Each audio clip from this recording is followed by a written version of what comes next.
Hi, everybody. This is day 1457, and here I am coming on very late. We're going to burn the midnight oil, but that's okay. Things are really happening on day 1457 days since Richard was murdered on Fort Bliss, okay?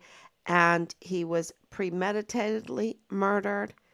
Um, it was an internal job. You can call it a code red if you're Navy. Um, who said it was a code red? Leilani Hart. Leilani Hart didn't just say it; she wrote it. She wrote it that it was a code red, and she's a prime suspect in the murder case of Richard. So, and then of course we have many other witnesses, and we also have the declaration of death. And the declaration of death, apps, they just things like that just don't happen unless they have Richard's remains. Okay, they have Richard's remains, and we know that from Nadal Baim, right? That and Nadal Baim is not just some nobody, right? He has connections. He has connections. And so, we want Richard's remains. We if it's partial, we want his partial remains, um, which is here we are at 4 years. We are at 4 years, day in and day out, and because we've been doing this day in and day out, let me make sure that I'm on, make sure that I'm being heard. Looks like I'm on. Okay. So, all right. Um, so, because we've been doing this day in and day out and writing letter after letter after letter, day in and day out, right? Multiple letters, and also uh, learning the system. Um, you know, at the beginning, we were just trusting that those that we give our taxpayers money, right? Our money to, right? We entrust them, the CID, we entrust the military, we entrust the FBI, we entrust the DA's office, we entrust them, um, the law enforcement community, to do their job, right? And then we found out um, that in El Paso something went very wrong, and the people of El Paso are sick and tired of it. They see it too. They see it too. Thank God, because I don't want them.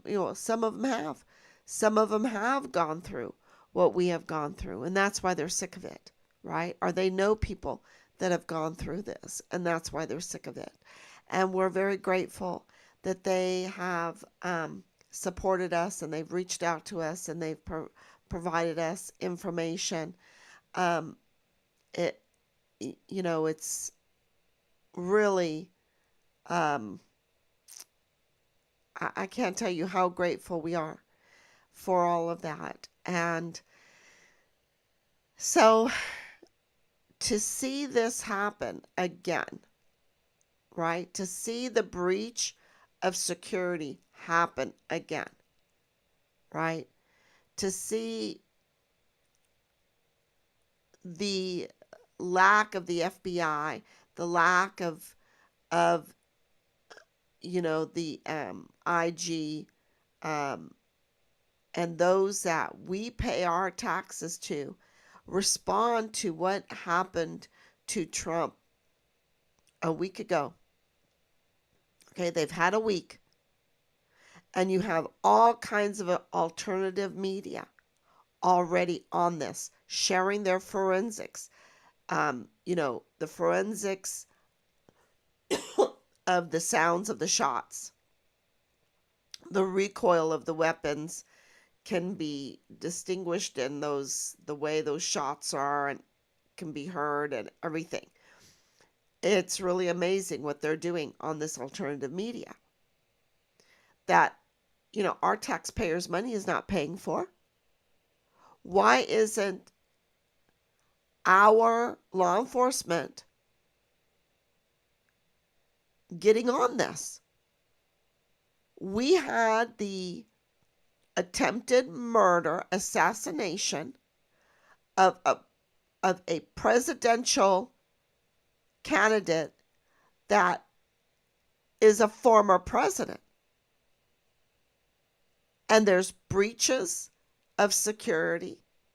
And then you have this woman, Janine, sitting behind Trump, and everybody's focused on her with this forensics, not only with the buildings, not only with the angles of the shots, the distance of the shots, the sound of the shots coming from different distances, right? Different heights. The water tower.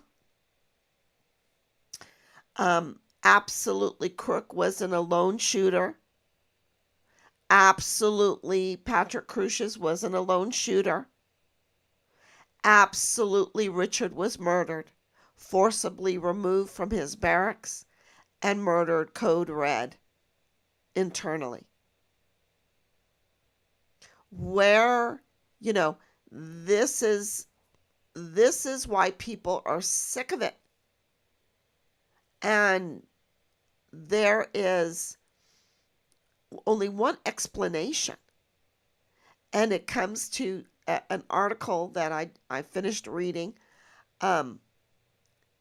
just in El Paso, and I'm talking about El Paso, that absolutely it would not be crazy, it would not be outlandish to think that this happens in more places than El Paso. But El Paso is a very special place because it's right there, a shared city, a Siamese sister city with Juarez, Mexico. And Juarez, Mexico is in death mode. Death mode. And that has already come over the border into El Paso. And you have all of these so-called leaders of El Paso and law enforcement and law and everything, and they're all playing games to cover up for their crime, right? To cover up for, I just call it theft.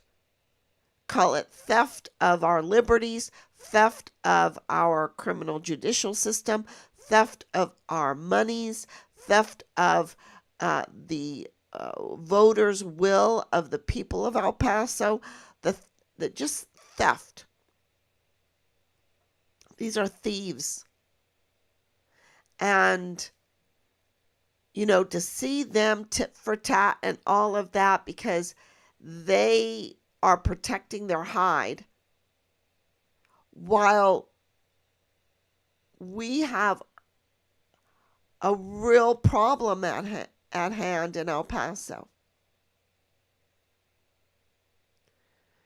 They don't even know what's going on.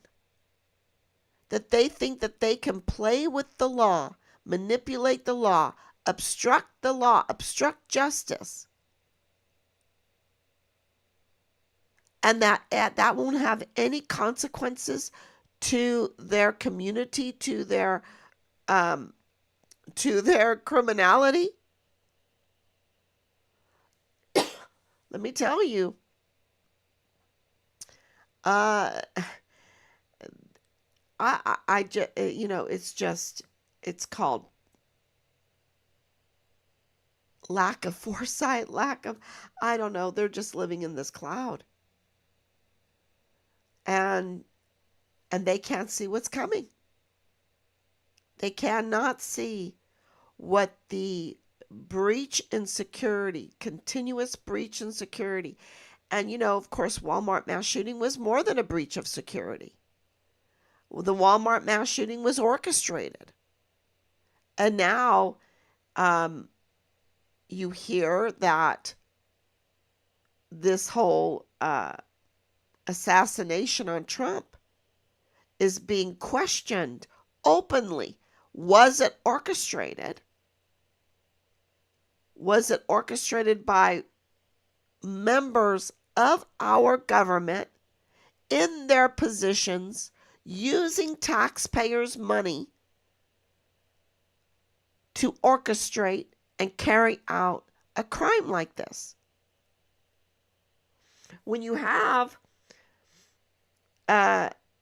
Cheadle, Miss Cheadle, responding like she's responding, it's not outlandish to think that she's up to no good. And she's going in front of the congressional hearing to be questioned. And everyone is talking about it in the circles that I'm reading in, that she should absolutely resign. She should be fired. She absolutely blew it. Then she says, oh, well, the Secret Service can't stand on a slightly sloped roof. What? I mean, the absurdity of what we're paying for, right? We need our money back because we're not getting what we're paying for. We're getting crime. We're getting people stealing from us and allowing crime to go rampant. And, all of these promises of, well, we're going to create this to keep you safe. To keep you safe. We're the government. We're here to keep you safe, right? Not.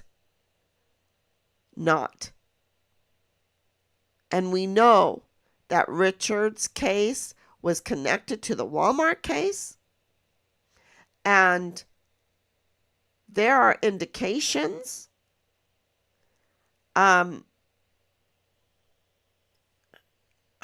is not crazy to think that there are crossovers with what the questions are, the allegations going forth about what just happened to Trump and what was going on in the Walmart case. Because let me tell you, I've got Beto and many more that blame the Walmart mass shooting on Trump. He says that.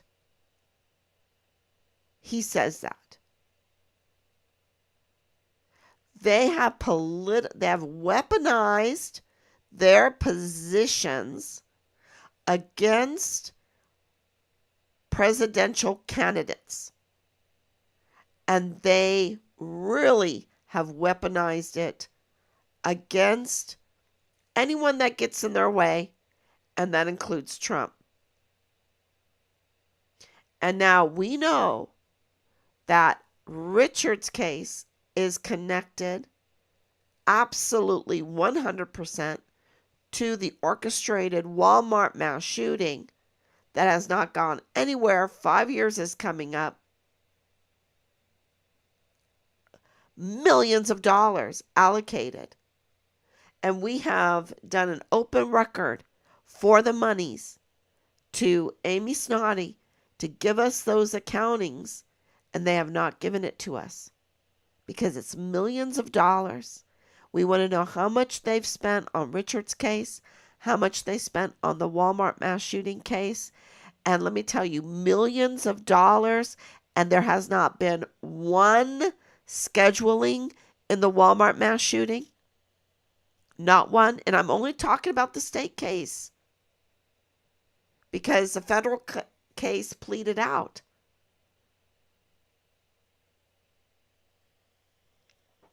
So this is absolutely not absurd. If Richard's case is 100% connected to the Walmart mass shooting, I'm saying the chances of it being connected are 100% because we know it's 100% connected through 3905 Bliss Avenue, through Bob Moore of El Paso Matters, of El Paso Community Foundation, and many more. Okay, The evidence is all there. And our question now is, and I was asked this right after the assassination attempt, how is Richard's case connected to the assassination attempt? Well, if that assassination attempt is connected to the Walmart mass shooting, then it's connected to Richard's case. Okay? And so it's very good to not forget the details. Do not forget August 3rd, 2019. Do not forget that. Matter of fact, if you want to know what's going on, it's good to review what was going on there, because they use this same playbook. And it was the weaponization of our system to orchestrate criminal activity, a terrible crime, to affect politics, and also to steal, to legalize theft. And for what? We're going to secure you more. You need more security. With security like this that breaches all the time, who needs enemies? With breach security all the time. Leaks, tampering, obstruction, interference, witness intimidation, witness harassment, with breaches in security like what we have all the time. And absolutely, the Walmart mass shooting was a breach in security. It was brought to our attention that the Cielo Vista Walmart was, there was concern because of information coming in that something was going to happen there. And Walmart sent them money. Hundreds of thousands of dollars. And yet they did not put that to security. They gave it out in bonuses. And they did not put it to security.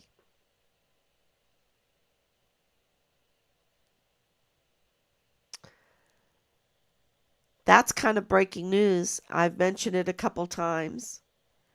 And it's, thank you, Anicia, for coming on. Thank you for your prayers. We're really making some strides here. There's an earthquake going on in the law enforcement agencies.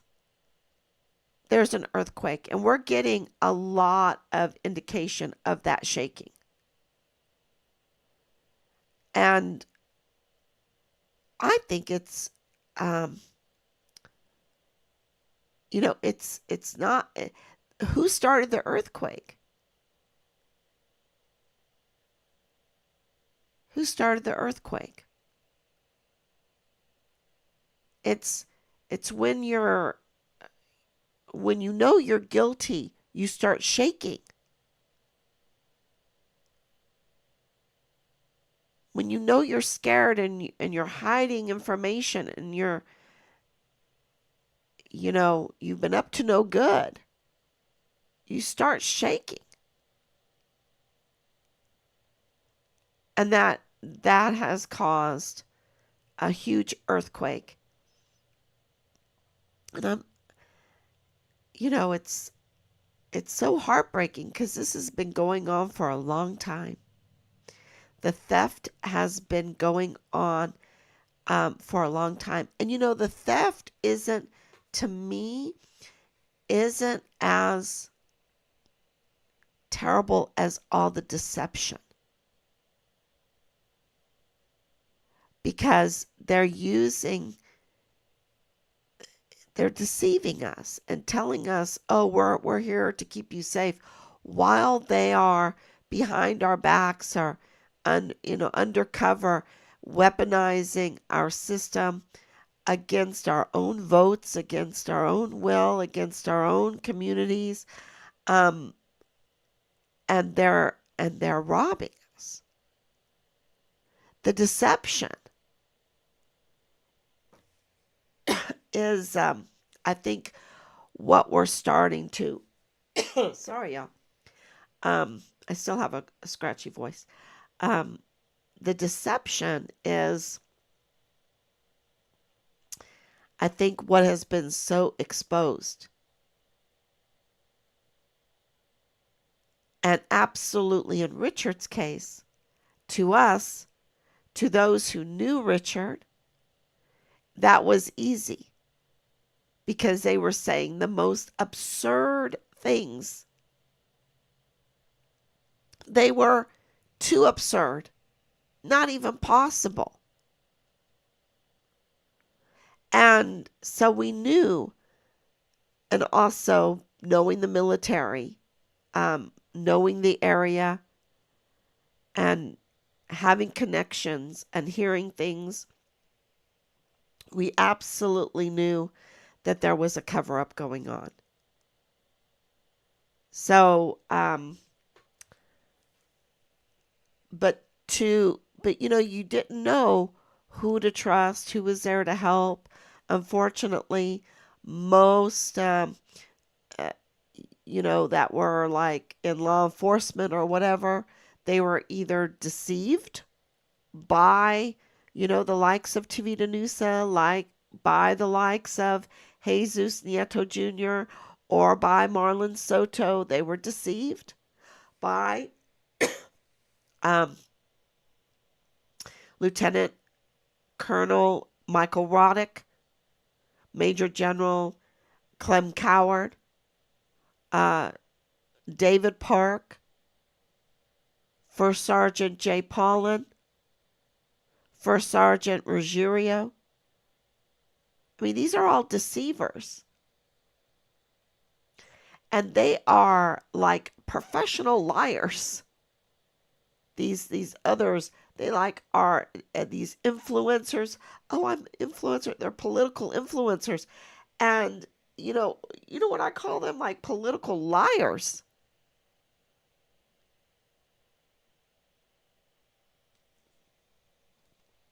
Uh, and absolutely, Richard's case was political, because it was a crime that would expose the security breaches in El Paso and Juarez, Mexico. That border, it would have exposed the criminal network, exposed the criminal activities for that area. And, those that are involved, you just don't want to know who they are, right? Wrong. We do want to know who they are. They just don't want us to know who they are. So, there's a lot of money. We're talking billions of dollars, y'all. There's so much money going through that border.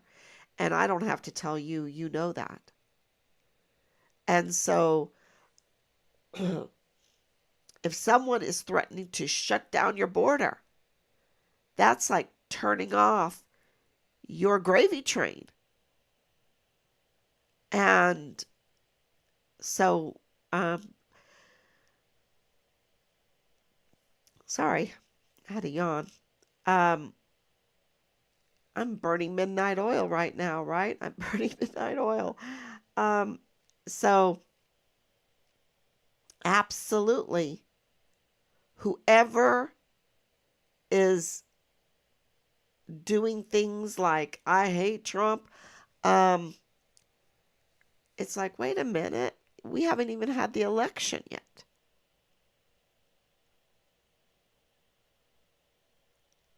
And they're trying, and there was an attempt on his life.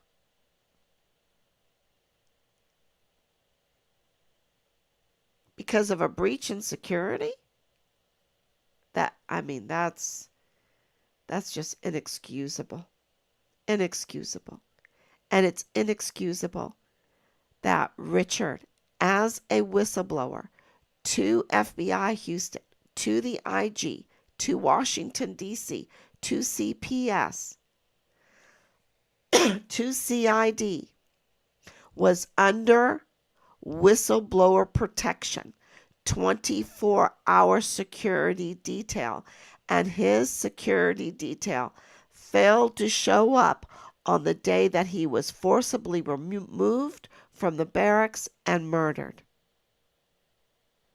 Failed to come to his duty. And they had to lie to us, try to conjure up some story. And absolutely Marlon Soto knew it was a lie. Absolutely. So there was a breach in security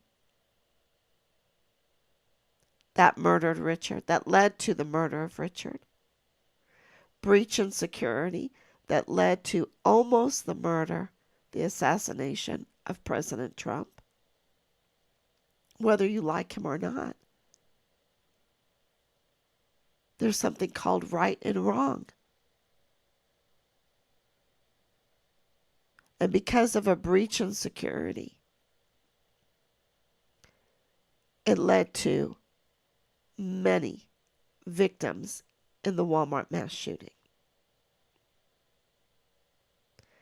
And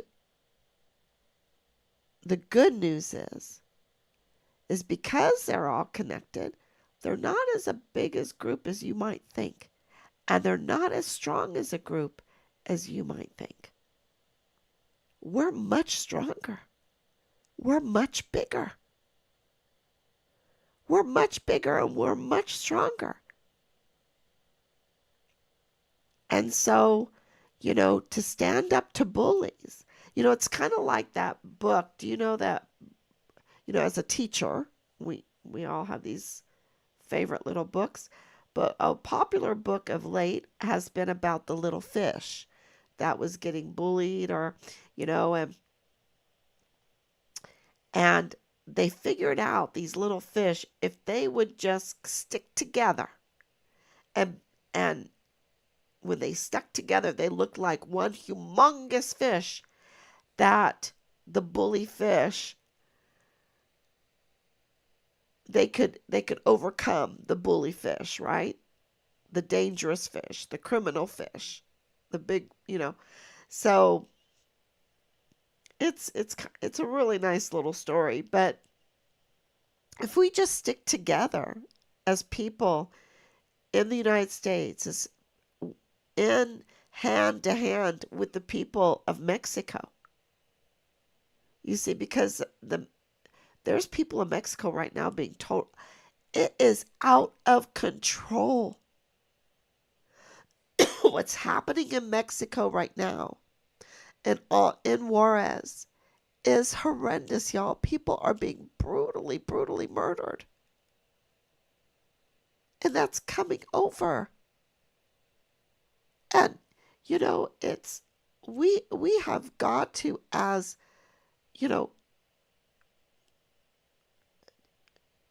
people that want to protect our families and a peaceful life and our businesses and everything, we have to stand together to overcome this criminal network, these bullies. And we can do it because we're much bigger together. And that's why they spend time like putting together a narrative about the Walmart mass shooting to divide people. That's why, and I'm not saying that all of us are good. No, none of us is good. But we must be pretty tolerant of each other and get along pretty good, which I think we do. for the criminal network to always make a huge effort to divide us. And what Beto did and Ernest Christopher Grant did, who they're ghosting, they're protecting him. And he was the media sweetheart. And he was spewing the most vulgar, racist, terrible comments that were not true. They were not true, which makes it even worse. To divide us. Because they know if we come together, we win.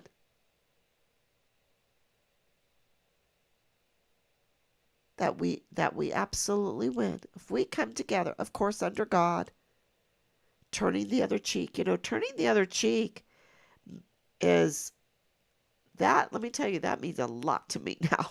Because you have this group, right? The group that hurt Richard. The group that, was harassing us was a rogue group from the original response team in Richard's case. A criminal group in the original response team.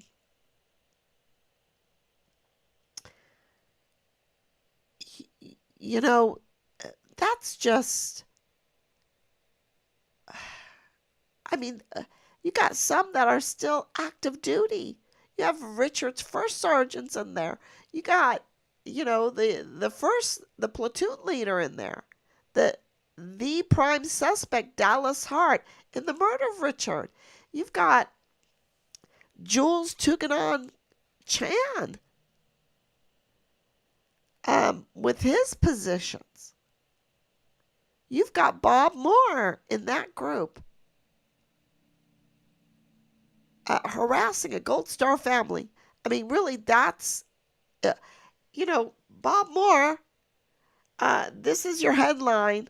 Bob Moore of El Paso Matters of El Paso Community Foundation is harassing a Gold Star family, right? A Gold Star family that bought the LLC FitFam El Paso and registered the DBAs of FitFam El Paso and the real FitFam El Paso. That's a headline. That's a headline. That, this family wants their son's remains, that they are willing to look under every rock, go down every valley, climb every mountain, cross every stream, buy a LLC, create some DBAs to get to the bottom of this, to get their son's remains. That should be a headline, right? So, and don't forget, we got into the SB4 case, right? With our amicus brief. That should be part of the headlines. And we've got the proof that Bill Hicks is a usurper of the 34th Judicial District Attorney's Office. And we've got proof that even though they want to manipulate it, but Mario Raskin Ortiz is absolutely illegally unqualified in that position of the medical examiner, the chief medical examiner.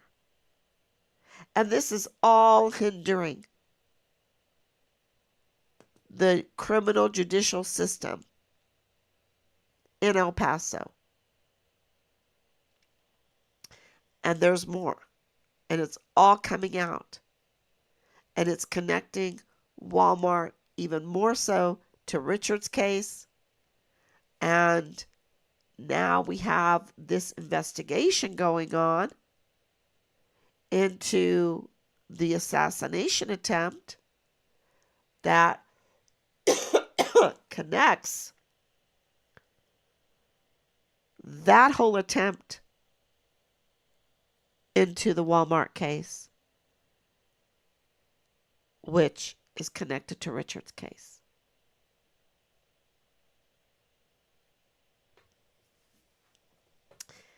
That's news, Bob Moore. Now, I don't know if Jules wants to put that up because, he's running that business. I don't know how he's running that business. I don't know. That needs to be investigated too. But he's not running it under FitFem El Paso LLC, right? He forfeited that in March of 2021 and kept running his for-profit business, even though he's supposed to be, all into security and law enforcement and health and, helping the community and everything. And yet he's betraying the community. It just reminds me of that character in Little Dorrit. All the pretense of health and security and law enforcement, but none of it.